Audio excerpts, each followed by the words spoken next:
মাত্র 6 মাসে প্রায় 700 ভুয়া ফটোকার্ড, আর এগুলো ছড়িয়েছে দেশের প্রথম সারির প্রতিষ্ঠিত সংবাদ মাধ্যমের লোগো আর ডিজাইন হুবহু নকল করে, আর পৌঁছেছে কোটি মানুষের হাতে।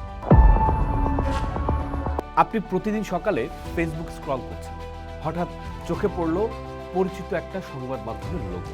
খবরটা চমকে দেওয়ার মতো, আপনি শেয়ারও করলেন, কিন্তু খবরটা সত্য ছিল না, আপনি জানতেও পারলেন না।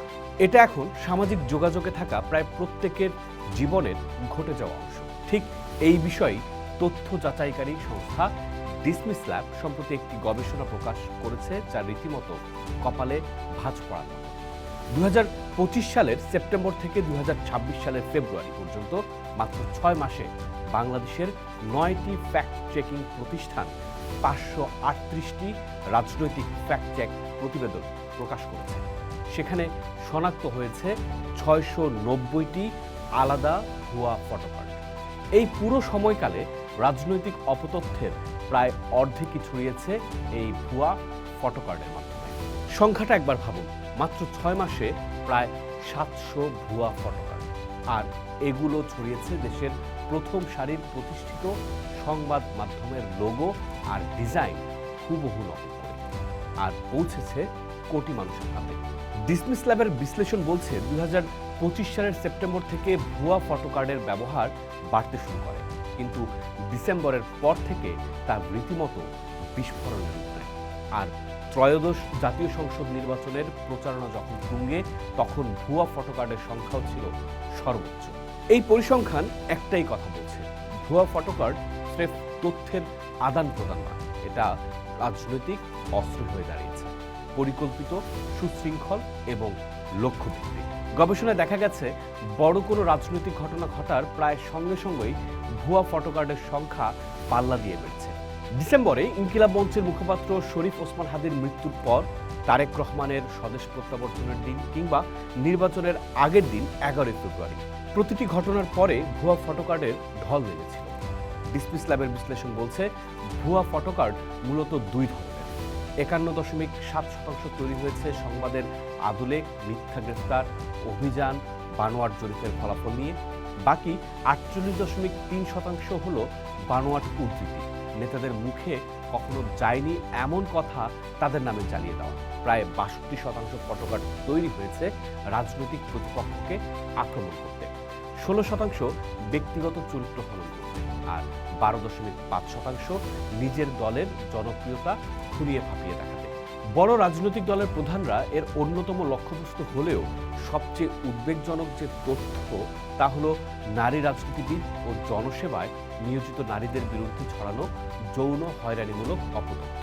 ডিসমিস ল্যাবের গবেষণায় অন্তত 34টি যৌন ইঙ্গিতপূর্ণ ভুয়া ফটোকার্ড শনাক্ত হয়েছে। ডাক্তার তাসনিম জারা, সাবিকুন নাহার তামান্না, ফাতেমা জুমা, মাহমুদা মিতুর মতো নারী নেত্রীদের বিরুদ্ধে বিয়ের আগে মা হওয়া, হোটেলে আটক হওয়া বা যৌন রোগের মতো ডাহা মিথ্যা তথ্য ছড়ানো হয়েছে সংবাদ মাধ্যমের লোগো ব্যবহার করে। নারীদের রাজনৈতিক অংশগ্রহণ দমন করার সবচেয়ে পুরনো এবং কাপুরুষোচিত কৌশল হল চরিত্রহীন।